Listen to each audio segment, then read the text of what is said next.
Hello everyone. তো কিছুদিন আগে আমরা কিন্তু গেছিলাম লেপচা খাতে, আর আজকে ভাবলাম তোমাদের সাথে শেয়ার করি আমরা কিভাবে গেলাম আর কি কি করলাম ওখানে গিয়ে।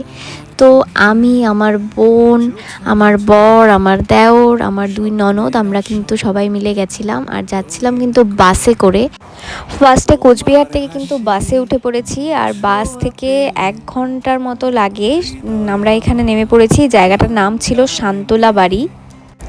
আর শান্তলা বাড়ি থেকে কিন্তু 0 পয়েন্ট যেতে হয়, আর সেখানে যাওয়ার জন্য আমরা কিন্তু আগের থেকেই একটা গাড়ি এরকম বুকিং করে রেখেছিলাম, যেটা আমাদের যেই আমরা রিসোর্টে ছিলাম সেইখান থেকেই কিন্তু প্রোভাইড করেছি। আর আগে কিন্তু সবার মুখে শুনেছি যে কোচবিহার থেকে কাছে, অনেককেই দেখেছি লেপচাখা যেতে, কিন্তু আমার কখনো যাওয়া হয়নি।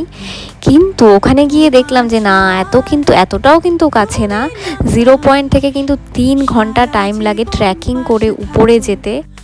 আর জানো তো, পাহাড় মানেই আমার কাছে কিন্তু এই বাচ্চাগুলো, ওদেরকে ছাড়া কিন্তু পাহাড় একদম অসম্পূর্ণ। আর ওদেরকে খাওয়াতে যা শান্তি লাগে সেটা কিন্তু আর কোনো কিছুতেই লাগে না। আর নেক্সট ভিডিওতে কিন্তু আমি শেয়ার করব তোমাদেরকে আমরা কোন রিসর্টে ছিলাম, কি করে ট্রেকিং করে উঠলাম। তো কথা হচ্ছে নেক্সট মিনি ব্লগে। টাটা।